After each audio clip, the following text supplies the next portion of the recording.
indi de Celağın 4. dersimizde aynen asid baz mevzuu üzerinedir. Asitler bahsettik ki dedik ekşimsi bir tada sahiptiler. İndi onların Celağın iki yerinde bahsettik sülfürik asitten nitrik asite şerh ettik ki her naqsı her da istimal olunur. Celağın fosforik asite ki bu ne yönlerinde istimal olunur? Fosforik asit kullandığı alan. Temizlik ve seramik sanayisinde kullanılır, hayvan yemi ve gübre sanayisinde kullanılır, gazlı içecek ve hoş koku ve tat kazandırılır. Şimdi bu fosforik asit gazlı içecek ve hoş koku kazandırılır. Özellikleri nedir? Seyriklik fosforik asit çözeltisi ekşimsi tadı vardır. İçinde zehirli değildir. Fosforik asit zehirli değildir. Celağın asetik asite dirine nedir? Berrak, renksiz ve keskin kokusu olan bir sıvıdır. Buzlu ve asetik asit denir. Neden? Cevap çünkü saf asetik asit asetik asit 17 derecede. Nedir? Saf asetik asit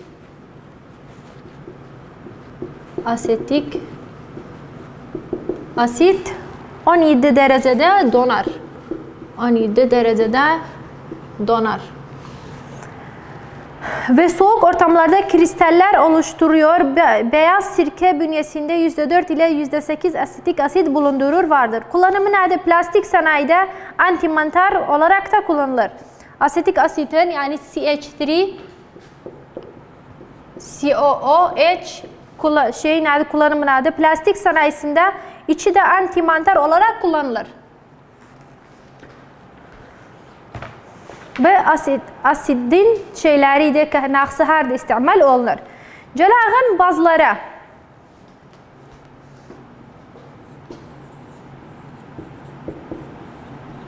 Bazlar nedir?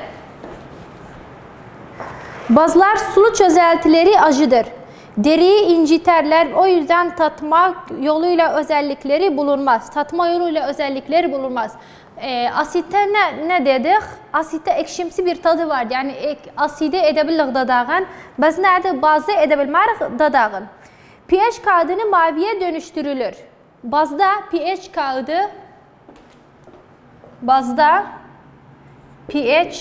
kağıdı olur ne? Mavi. Biz asitte pH kağıdı eder kırmızı.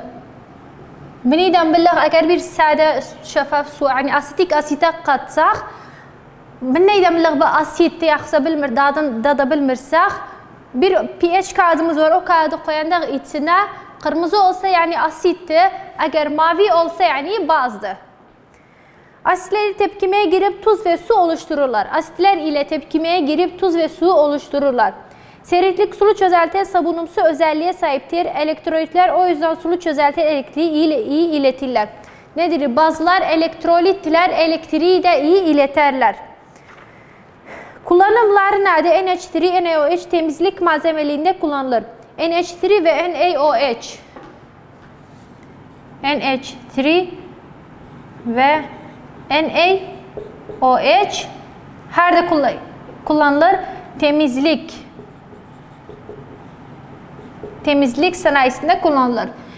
Çoxluq ne deyirlər özü? Deyirlər asit hidrojenlə bilinir. Baz OH-dən. İndi gəlirik ki, naqsı alimlər deyir H olanda asitdir, baz OH olanda bazdır.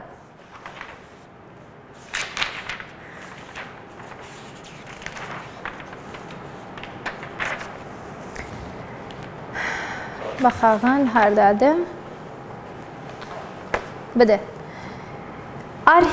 Birinci şeyimiz, alimimiz şimdi arhinuz asit. Arhinuz asit. Arhinuz asit nedir? Lamza. Birinci.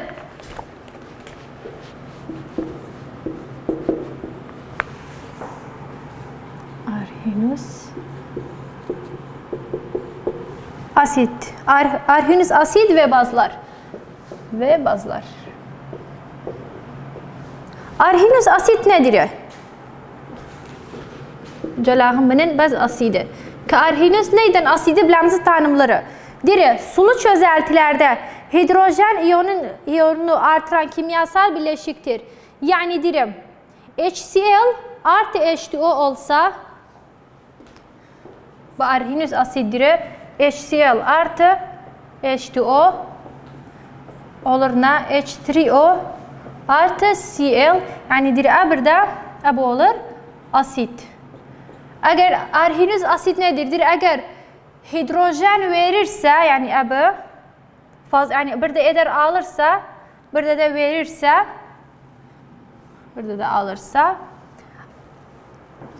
hidrojen protonu, yoksa hidrojen proton aynı şeydir. Derişimini artıran kimyasal bileşiktir. Ne değildir? Arhinüs asit. Arhinüs baz onun aksidir. Sulu çözeltide hidroksit iyonların derişimini artıran kimyasal bileşik, yani OH iyonunun derişimini artıran kimyasal bileşiktir. Neçmen? Yani NaOH arhinüs bastı. NaOH bunu şey etsek olur. Na artı OH. Bir örneğimiz de var. NO3 artı H2O sulu çözeltilerde dedik. Eder NO3 yani bak burada bir H'ini kaybetti, verdi. H3O'ya. Hidronyum iyonunu oluşturur, hidroksit iyonunu oluşturur.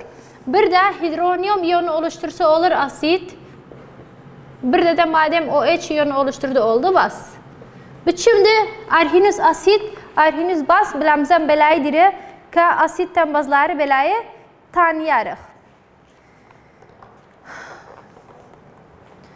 Bu bir iki bölümün sonuydu ki arhinüs baz bilemizse arhinüs asitten arhinüs bazı dedi. Gelağın bir iki bölümüne, bir iki kısmına. Bir iki kısmı, yani orada arhinüs okudu. Bu kere bir de bronştülori asidi diyen bronştülori bazı.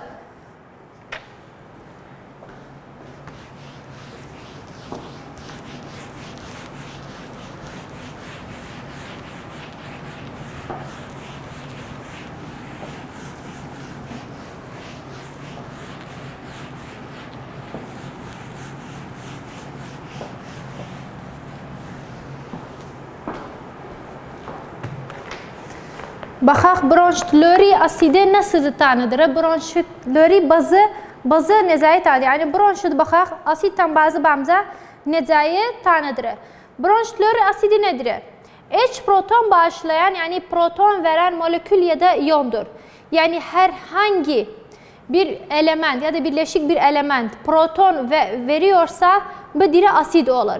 Baz eğer proton alıyorsa bu yani olur baz. Mesela management. Bronştülori asidi nedir? Bronştülori asidi, bronştülori asidi direkt proton veren.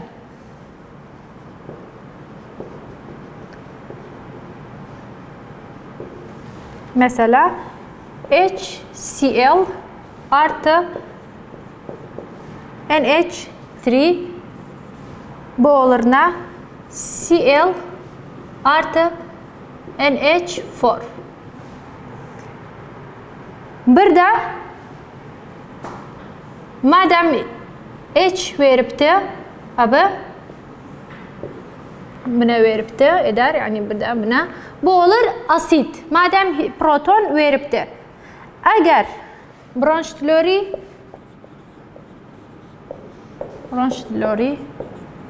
bazı nedir? Örneğin NH3 artı H2O NH4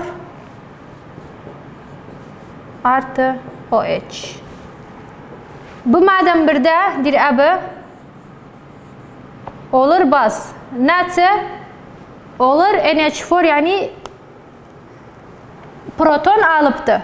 Bronş biləmizə belə iş etdi. Deyir, əgər proton versə, olur asid. Proton alsa, proton ala bilənə olur baz.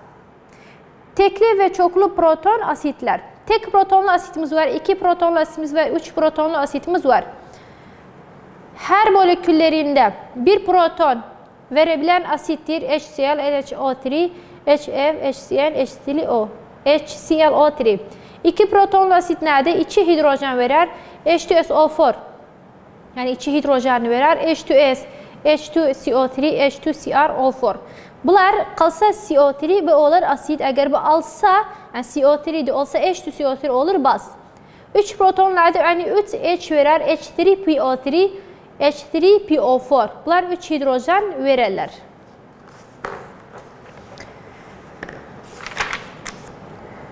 Lewis asid və bazları. Cərağın Lewis asid və baz. Yəni baxağın Lewis bağımıza necəyə nədir ki, asiddən baz nədir? Lewis asidi bir de biləmizə deyər çift elektronluydan. Lewis asidi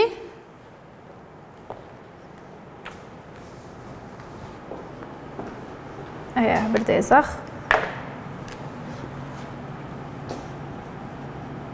Lewis asidi.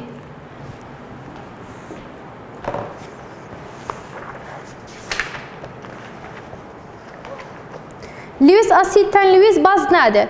Lewis asidi molekül yapısına ve bağlanmaya bel bağlar. Lewis asidi molekül yapısına ve bağlarına bel bağlar. Kovalent bağ oluşumu için çift elektron alabilen, çift elektron yani Lewis asid nedir?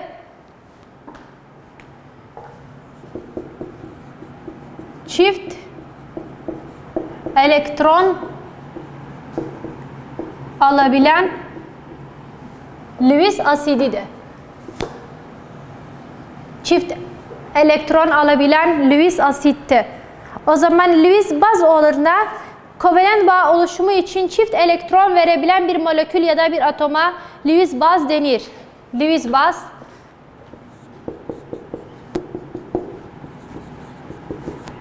baz çift elektron verebilen olur Lewis baz.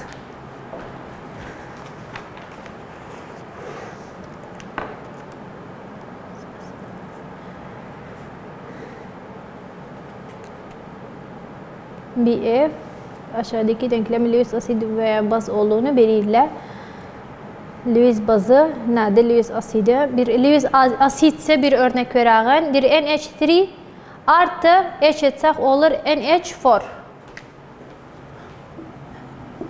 NH3 artı H etsək olur NH4. Çift elektron alabilen. Bu nədir burada? Çift elektron aldı. Bu oldu Lewis asidi.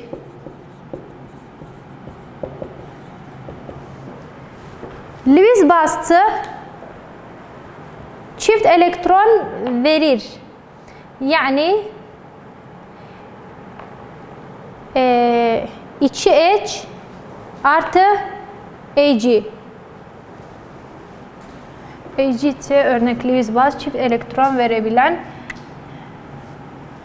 Ha oniden edebilir örnek verəğin. Deyəğin NH4 olur. NH3 artı H. Yani bunu verdi madem. Bu çift elektrondu. Madem bunu biləmizcə fırlattı. Yani elektron verdi. Olur Lewis baz. Bir de bir şeyimiz var. Tablomuz var ki hamısı biləmizcə şərh edir. Bilim adamlarının Arrhenius'te, Branch-Lowry de ve Lewis'te. Bunlar necə şərh edibdilər. Arrhenius deyibdi, asid ise H3O ya da H iyonlarını oluşturur. Arrhenius baz ne deyib o H iyonunu oluşturur. Branch-Lowry nedir? Proton verir asid. Baz nedir? Proton alandır. Çin bu Branch-Lowry. Lewis asidi nedir? Kovalent bağ oluşturmak için çift elektron alır. Lewis baz nedir? Kovalent bağ oluşturmak için çift elektron verir.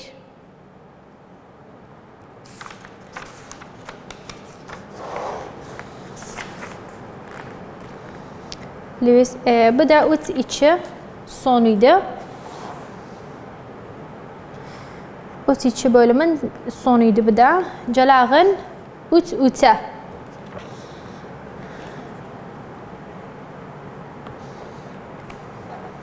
Bas 3-3. Konjuga asit ve bazlar. 3-3. Konjuga asit ve bazlar. Bak nedir? Eğer asit ve baz güçlü ise konjuge zayıf olur. Yani eğer güçlü asitten güçlü bazımız var ise bunu silah bir dakika. 3-3 mevzuu konjuge asit ve bazlar.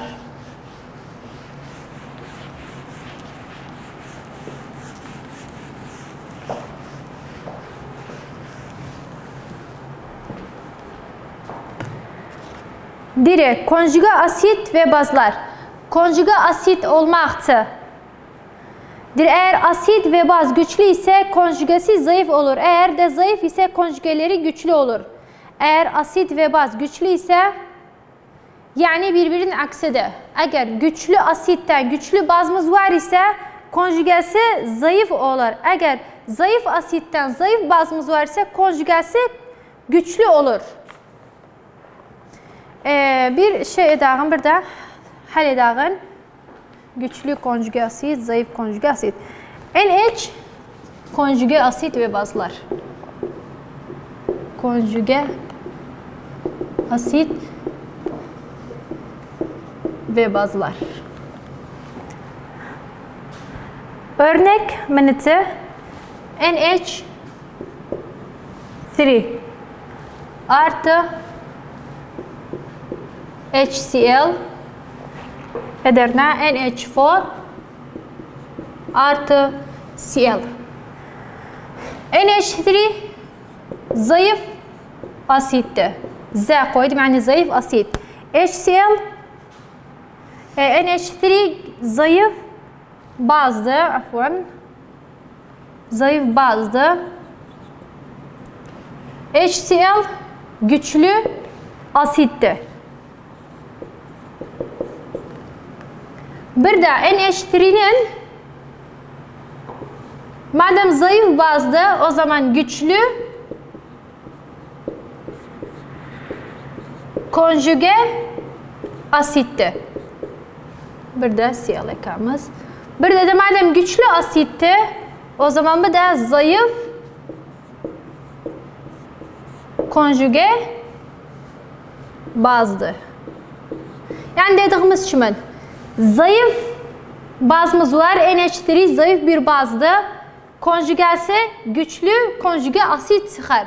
Güçlü asitimiz var.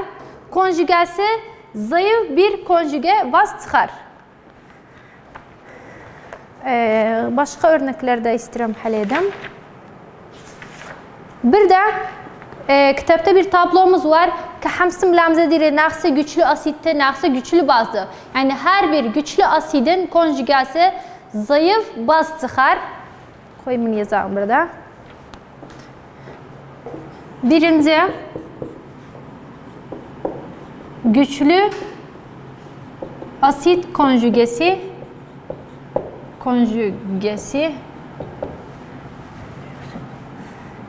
zayıf konjuge bazdır. İkincimiz nedir? Zayıf asit konjugesi güçlü konjuge baz. Üçüncü, bunların aksidir. Yani güçlü baz olsa konjugesi zayıf konjuge asitti. Zayıf baz olsa konjugesi güçlü asitti. Yani güçlü konjuge asiti zayıf bazdan gelir. Burada da çift konjugelerimiz var. Amfoterik birleşenler.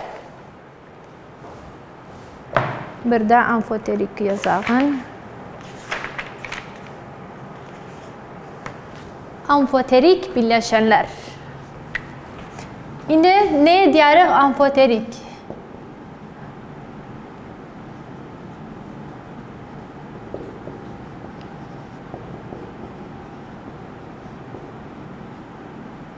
Amfoterik birleşenler tarifini oxuyaq.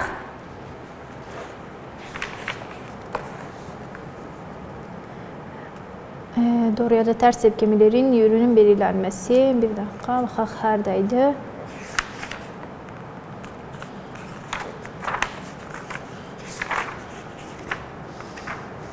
Burada. Su hem asit hem baz olabildiğine dikkat etmişsiniz. Su burada nedir? Yani amfoterik nedir? Hem asit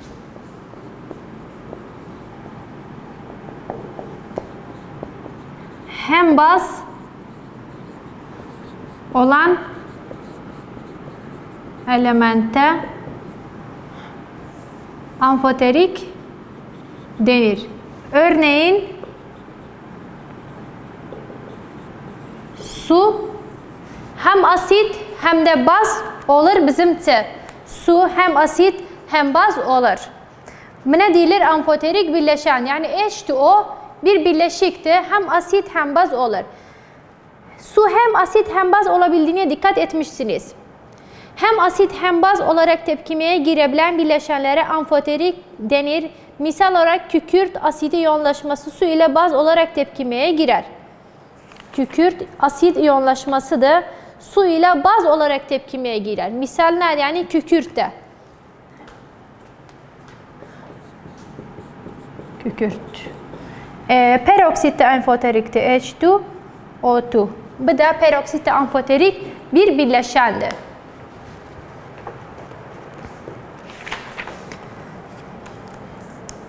Bileşiklerde OH bulunması baxaq nədir? OH içeren bileşik asit veya amfoterik olabilir. OH içeren asit veya amfoterik olabilir. OH asit ile kovalent olarak bağlanır ve hidroksit olarak adlandırılır. Bu bileşik asit olabilmeleri için suyun hidroksit kökünde bulunan hidrojen atomu çekme gücüne sahip olmalıdır. Bu çekim gücü OH bağın polaritesini arttıkça artırır. OH polaritesini nedir? Arttıkça artırır.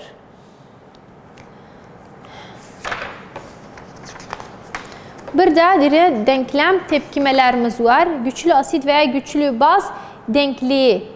Güçlü asit veya güçlü baz denkliği. Ondan evvel terhaz edirəm gəlim asidik yağmura. Asidik yağmuru nedir? Birçok sanayi işlemlerde NO, NO2, CO2, SO2 ve SO3 gibi gazlar çıkar. Birçok sanayi işlemlerde NO, NO2, CO2, SO2, SO3 gibi bazlar çıkar. Bu gazlar su içine çözünerek asidik çözeltiler üretilir ve yeryüzüne yağmur veya kar olarak düşer. Misal olarak kükürt, petrol ve kömür yandığı zaman kükürt dioksit daha sonra kükürt trioksit dönüşür ve aşağıda tepkimeye göre su ile tepkimeye girer ve kükürt asit üretilir. Tepki mekanımız nedir? SO3 artı H2O edirne H2O4 ne değildir? Aqueous. Yağmur suyun asitliği düşüktür. Yağmur suyun asitliği düşüktür. Yağış suyunun asitliği azdır. Yani asitliği çoxdur. Yüksek asitliğe sahip olduğunda asidik yağmur denir. Eğer yağış yağanda asidi az ise bu normal bir yağışdır. Eğer asidi çox ise asidik bir yağmur denir aslında. Asidik yağmur heykelleri hem çevre suyu hem ormanlar gibi ekolojik deneyi etkiler. Yani eğer heykel var ise yağışlar, heykel mekel varsa, yoksa ağaç mağaç varsa asidik yağmur bunları neler etkiler? Emlamızdan bozar. Şekil 3.15'te asidik yağmurdan zarar görünen heykel görülmektedir. Yağmurdan zarar gören heykel 1970 yılında bilim adamları asidik yağmurların göletlerde ve ırmaklardaki balıkçılık azalması neden olduğunu bulmuşlardır. Göletlerde ve ırmaklardaki balıkçılık azalması biyolojik dengenin bozulmasına neden olacaktır. Yani bir asidik yağmur neyinir? 1970 yılında bilim adamları bunu bilimimize gösterdi ki asidik yağmur olanda göllerde ve ırmaklarda balık varsa bu balıkları öldürüp bilimimizden. Ve bu bölümünde sonuna geldik. 3. bölüm buradaydı. İnşallah 4. bölüm gələcək ders başlarıq.